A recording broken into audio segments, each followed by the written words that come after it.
Steve, look who's here, Mitt. We haven't seen Mitt in a while. Mitt's had a bit of a cat cold, but he looks like he's feeling better. Now, where's T-Rex? We gotta get going. Oh, here he is. He was sleeping in late. He saw that it's gray and cool outside, and Mitt is already down there. Is Mitt gonna join us, you think? There's so much going on. We could probably talk for an hour out here, but we'll try and keep it under a half hour. T-Rex does the triple hop and does his thing. Oh, look at this, Mitt. Okay, Mitt is with us this morning. Steve, after you. No, after me. He's out, and Steve is out, and it's past 9 o'clock. We were late studying so much weather. Good news, Josh Morgan is okay, and has a few words from us from Jamaica. Oh, what a catastrophe. 50 degrees here, and Thursday, October 30th. So we're on Halloween Eve, and this is the time of year where we get some of our most powerful storms as the last of the summer heat and hurricane season clashes with the beginning of the winter season.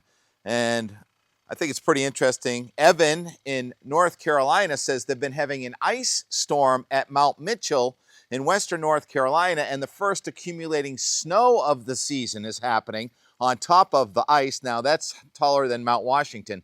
That's about 6,700 feet.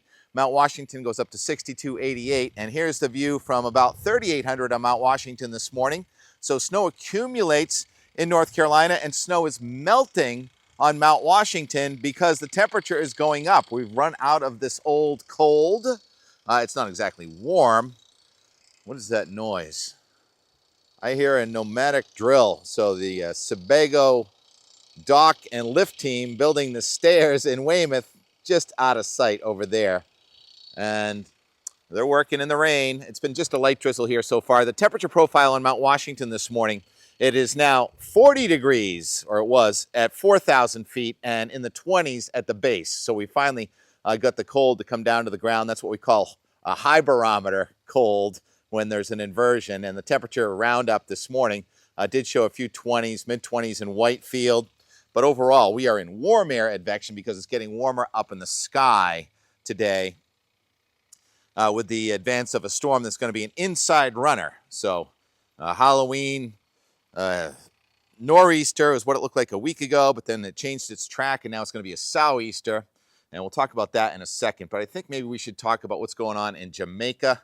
Oh, wait, Mitt, look at that. You can't walk there. Mitt's here. We haven't seen Mitt in a while, so that's great. Yeah, he's got a little bit of a cold, but he's getting over it.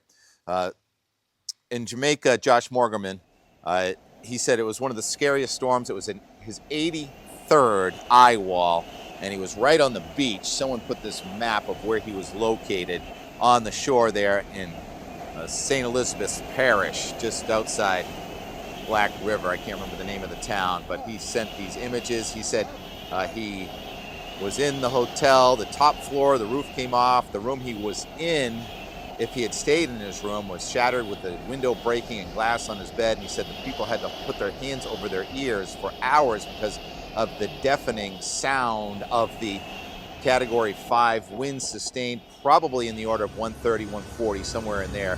I know the drop sound measured 250, but you don't get that usually down at ground level. So either way, terrifying, equivalent of about an EF4 or 5 tornado.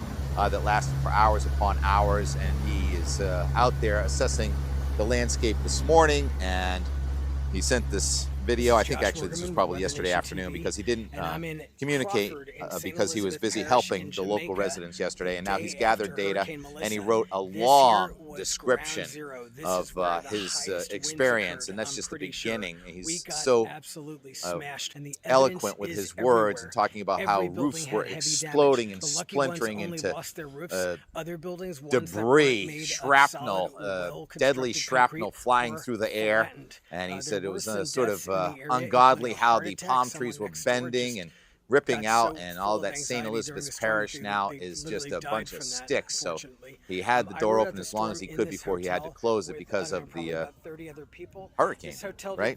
So you can read all about Josh. He's on X. I don't know what other platforms, but X to me is like the easiest platform to figure out. All right, so The storm this morning, Melissa, is now a Category 2 hurricane, so a little weaker maybe than forecast from 3 days ago, but the track has been pretty good. It came through Cuba as a diminishing Category 3, and then the Bahamas a Category 2. And the Hurricane Center says it's a little bit more organized this morning and may power up a little bit, and it looks like the core of the storm is going to miss Bermuda just to the west. So this has been a bit of a moving target.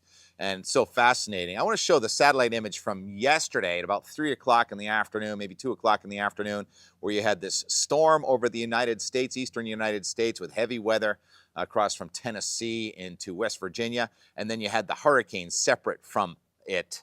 And if that hurricane was a little bit more to the left, it would be in our wheelhouse, and it would be coming up on the strong southerly flow aloft today, and there would be a merger. But thankfully, this storm that on the left started off in the North Pacific Ocean, and this storm on the right that started off across near Africa, so close together. And this is why New England has the most interesting weather on Earth. Our weather can come from Alaska and Africa, and that's what's happening today.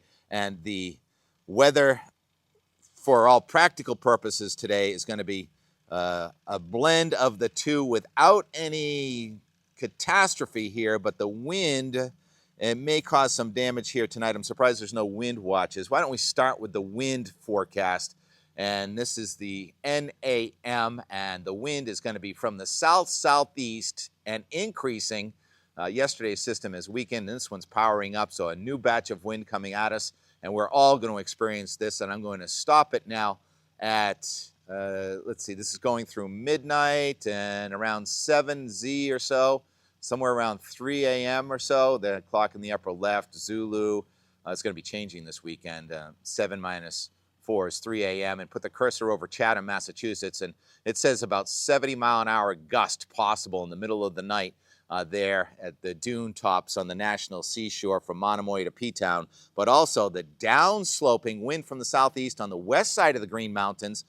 The red is 40 miles an hour, the yellow is 50 miles an hour, and also the upslope on the east side of the White Mountains, and then some shadowing on the other side of the mountains. So the wind going up from the southeast tonight, and then tomorrow, let's put this back in motion near the center of an occluded low pressure system. There's almost an eye-like feature with calm air just for a few minutes first thing tomorrow morning there in southeastern New Hampshire and northern Massachusetts. And then the wind is going to come around. While it's from the south in Maine, it's going to come in from the west in Vermont and then ramp up again. Trick or treat, it is more a trick. And now we have upslope from the west on the Green Mountains, and that'll be downslope on the east side of the Green Mountains. And the red is gusts past 40 miles an hour, trick or treat time. Some gusts, there'll be ghosts and goblins blowing around. All those political signs in the yards, those will be blowing around, some of the Halloween decorations. And then tomorrow night, the wind is going to gradually abate. And then on Saturday, there's the back edge of the wind, and it'll be a non-factor by Saturday afternoon. Maybe we'll do some surfing somewhere in between in the eye tomorrow morning, or in the lighter wind late Saturday. It's really a tough call on surf because we had the fetch from the east yesterday, about a 1,000-mile fetch.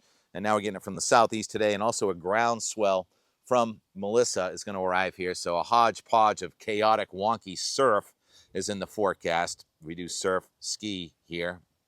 As for ski, will there be snow on the backside of this? Yes, there will be some snow on the backside of this. How about the timing of the downpours and thunderstorms? Maybe a thunderstorm. This is the future radar. I just want to buzz through this, and it shows the heavy bands of rain coming across the Hudson River today, and then across the Connecticut River tonight, and then going east of Cape Cod by tomorrow morning. And in those bands of rain, the whole band is going to be moving to the east, but the elements in the rain are moving south to north, and it could rain anywhere from 2 to 3 inches in just 2 to 3 hours. So there could be some local some local flooding and erosion from rain going downhill very quickly, water going downhill.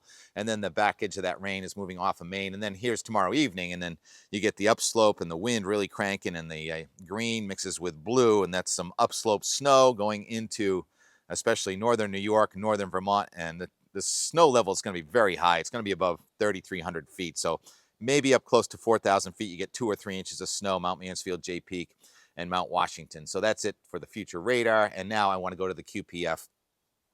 The QPF is how much rain's going to fall. Again, the clock is up there in the top, and it's in Zulu. So you see something like this evening at 0Z, subtract 4, that's 8 p.m. is 0Z. And when we turn the clocks back tomorrow night, we're going to have to subtract 5 hours. Anyhow, here we go. And then there's the heavy precipitation stripes from south to north. And any stripe where you get past the purple is greater than 2 inches. And then when you get past the yellow, that is closer to 4 inches. And there are some yellows in there. And this goes out to 2 o'clock on Saturday. The precip is pretty much done at that point. And I'm going to stop it. And I'm going to put the cursor near you, Bruce M., near Casco Bay. I'm not sure exactly where you live, but if I put it over Wiscasset, Maine, it shows a little more than 2 inches.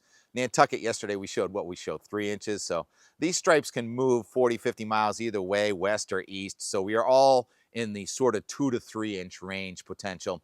Some of us will get less than 2, and some of us will get more than 4, especially in the upslope there on the south side of the presidentials, and you see the distinct shadowing there in the Northeast Kingdom. All right, that's it on the QPF. Now, what I was talking about before, I want to show the Northwest Atlantic to see how these two storms interact. Our evolving sou'easter, because it's an inside runner, and Hurricane Melissa. And here we go, and there is the time in the upper left again. And there's our low going up into Pennsylvania and New York. And there's going to be a wave on a warm front, sort of a triple point where occluded meets warm meets cold front. I'll do a Q&A at some point on all this. And then I'm going to stop it now at 3Z. It says 3Z Friday, October 31st, but you subtract 4, and that's actually 11 p.m. on Thursday, October 30th. And we have a non-distinct, you can't really make it out, about a 990 low somewhere near Albany, New York, and you really can make out the 959 center of Hurricane Melissa, and you can see that Melissa is now trying to merge a little bit, at least moisture-wise, maybe not so much wind-wise, but it's going to add rainfall and those heavy rains there in that conduit right over Cape Cod, up to Mount Washington, into the center of the low. Low pressure wind winds into the center of the low, and so does the rain in this case.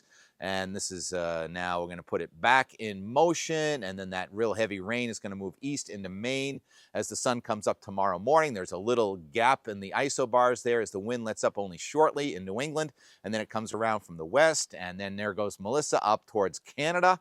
And now I'm going to stop it at, what time did I say I wanted to stop it? I think it's 2 a.m. 6Z on Saturday is 2 a.m. Friday night. So this is after the trick-or-treat time, and this is the last image where we can still see Melissa on the map, and Melissa's still at about 959 millibars, but we know the Euro overdoes the central pressure, but that's still a Category 2 hurricane. Melissa way out there to our east, and our low now is reforming somewhere in the coast of Maine, and that's going to be lifting north and out. And so let's just do that. Let's lift it north and out, and now we're in the very cold wind in the blue there in New York and in Vermont. That's that upslope snow, again, very high. Okay, and then that's relaxed and the wind lets up and it turns into a pretty nice Sunday, I think. All right, now let's change perspective and we'll go over to the lower 48, at least the perspective we can see. Probably can't see what's going on down in the Gulf, but not much is happening there after this.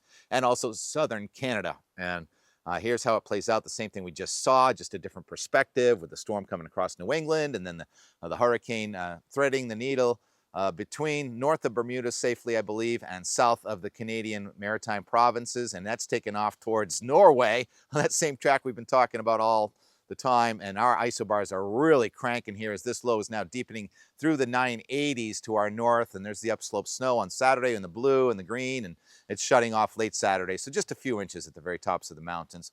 And then the high pressure system is going to end up going off to our south. And that means that it'll be very cold, maybe a freeze all the way down to my house around Sunday morning or Monday morning. And then it tries to warm up a little bit. And we talked about how it was a fairly fast, flat flow across southern Canada, but it looked very unstable because there's such a tight thermal gradient between the red lines, warm enough for not snow, and the blue lines cold enough for snow. And now it does look like there's a little perturbation, a front coming through here with another batch of new cold coming at us on Tuesday. So that'd be the second batch. New cold comes in on Saturday and another new batch of cold on Tuesday and Wednesday. And then here comes a clipper. Now, there was signs of this yesterday, but it looks much more enhanced for us now again next Thursday. So It's Thursday now, and then next Thursday we've had fronts just about every Thursday and Friday, and that one has rain and or elevation snow next Thursday into Friday. And then this map goes out to day 10 is now Saturday, November 8th, and I don't think I memorized it. The blue line's cold enough for snow, the red line's warm enough, and it looked fairly quiet. I can't remember what the last map looked like. There may have been another low coming at us from the northwest. No, wait, I think I remember one off to the south. So there's potential that the cold from Canada and another system coming at us from the southwest could bring us a storm somewhere in days 12 to 14. Talking now out to November 11th or so, around Veterans Day. And a Veterans Day snowstorm would not be out of the question in the northeastern United States. All right, so I just opened my eyes. I had my eyes closed for the last 2 minutes doing all of that. That's the end of the weather part, at least the forecast part. And I'm just looking at these cloud waves. You want to see something interesting? Let's look at the velocity azimuth display. This is the radar looking straight up over the radar in, where is it, Norton, Taunton, somewhere in there. And if you look straight up, the echoes bounce back and tell you what the wind is doing. So the lowest 1,000, 2,000 feet, the wind is in from the east right now, and then you get up above 10,000 feet, and the wind is from the south-southwest, and it's up to 50, 80 knots. Those triangles equal 50 knots. And you throw another couple of lines on there. And so what's happening now is you get the shearing in the atmosphere, and that's what makes these sky waves. So these very lowest clouds are coming in from the southeast. That's been the reason for the drizzle. And then way above them, the reason it's so dark is because we've got another layer of very high clouds that are lowering and thickening and going to lead into the downpours. So that's the reason for these sky waves, almost like if you put a pencil on a table and roll your hand across the pencil is going to roll, and that's kind of how these clouds roll, right? All right, that's a lot. Oh, maybe harvest a few more tomatoes today. I'm going to definitely save my seeds. So, I think I might be too late with those seeds. Darn, that is bad form. I let my seeds get too wet. I don't think they're going to dry. Oh, well, it's not that expensive to buy sunflower seeds. I don't know where Mitt went. He's up there somewhere. Rain gauge since yesterday, 0.1. We'll see if we can't get that to go over. This could be our third multi-inch rainfall here in our town and up in northern New England, that extreme drought zone, also getting the benefit of a bunch of rain. All right. Always trying to get Steve to look in the camera. Not sure where Mitt is. I'll find him. He's probably up by the door. Steve, look at the camera, please. There he is. It was nice to have you come out, Mitt. Okay. It's nice to see you. He's got a pep back in his step after being kind of under the weather for a few days. Yeah, T-Rex, you get a treat. And more from yesterday. And more, 1 o'clock on this Wednesday, and it just began to steadily precipitate. We've had a touch of mist, but now Boston has disappeared as we've got the low cloud now touching the ground, some fog and drizzle with a temperature only about 52. So I believe that's colder than the ocean right now. So it's a cold air mass. It's old cold. It's probably warmer well away from the shore than it is here today. So back on that nor'easter, we haven't had a nor'easter here since way back Columbus Day. That one rained for 54 hours in a row. We got more than 5 inches. This one should not rain for more than 36 hours in a row, maybe 40, and expecting less than 2 inches. But any rain probably makes him shiver because of the amount of damage that's happened due to runoff on this hill they're trying to contain. And we don't get a problem with the ocean water here. Oh, can you hear me into the wind? Our problem in erosion comes from water running actually underground and coming out on the slope. And so that's what we're battling here. And what's the tide doing? Is it going out now? Maybe going out. Let's see, we're just past the new moon, so means the tide's getting high later in the day. Yeah, always moving stuff around. Loose, on the move. On this very cold afternoon, so the water hitting the breakwater. What's your current elevation, Sean? Mine's about 36 feet above Main Street.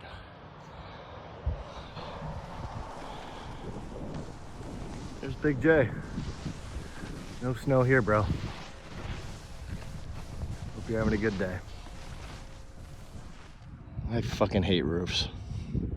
It seems no matter the weather, we have marine craft of all sizes and shapes going by every day of the year, along with a lot of birds. This weather's for the birds, but at least he's got a tailwind right here.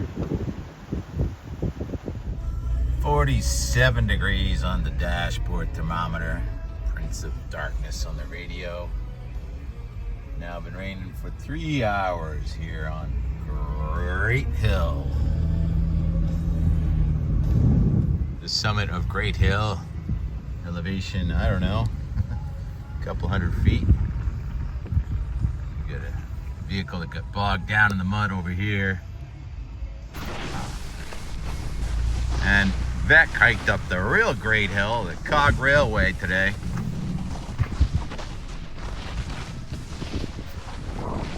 And did I show the video highlights of Vec on the Cog? He got a few turns in. He said about 100 turns. Maybe I'm repeating myself. And the weather in northern New England is blue sky and beautiful. Josh was up on his roof. He says, boy, do I hate roofs. What are you doing up there, Josh? You know, can't see Boston through the low clouds, fog, and drizzle here, which is spreading north all the way to the Canadian border on our Halloween. Not historic storm. But we always have a Halloween storm, though, don't we? The political side of the yard, signs are bending and breaking. How about the Halloween decorations? I don't know. That witch looks pretty safely plastered to the front door right there. I think she's okay. And that's very pretty. Look how the mums blend there. Got some pink and yellow. Who does that? TK. 4 p.m. I just checked the ocean east of Boston is 56 degrees. Logan Airport is 48 degrees with a dew point of 46 degrees. So I talked about this old, cold, high pressure system. Also drier air. So as we start to saturate the atmosphere, the temperature comes down, the dew point comes up. And that's how we end up with such a chilly day with this old, cold. And look at where Steve found a hide. One of TK's buckets in there. He wanted to come out. You wanted to come out, Steve. Oh, you're looking at the camera today. All right, come on. We can go in. Come on, Steve. We can go in. Come on. I know you wanted to come out into the rain. Oh, Steve's rock, Steve's chair. Now you're going to look into the camera so we can say goodbye early today. An easy edit so our viewers don't have to stick around for a half hour. Yeah, just don't look at the camera, whatever you do. All right. I just checked Mount Washington also. It's 30 degrees on Mount Washington, but the wind is only 18 miles an hour. So Vec probably had a nicer day up there than we did down here. We're all getting it though later today and tonight. Well, this is yesterday's weather.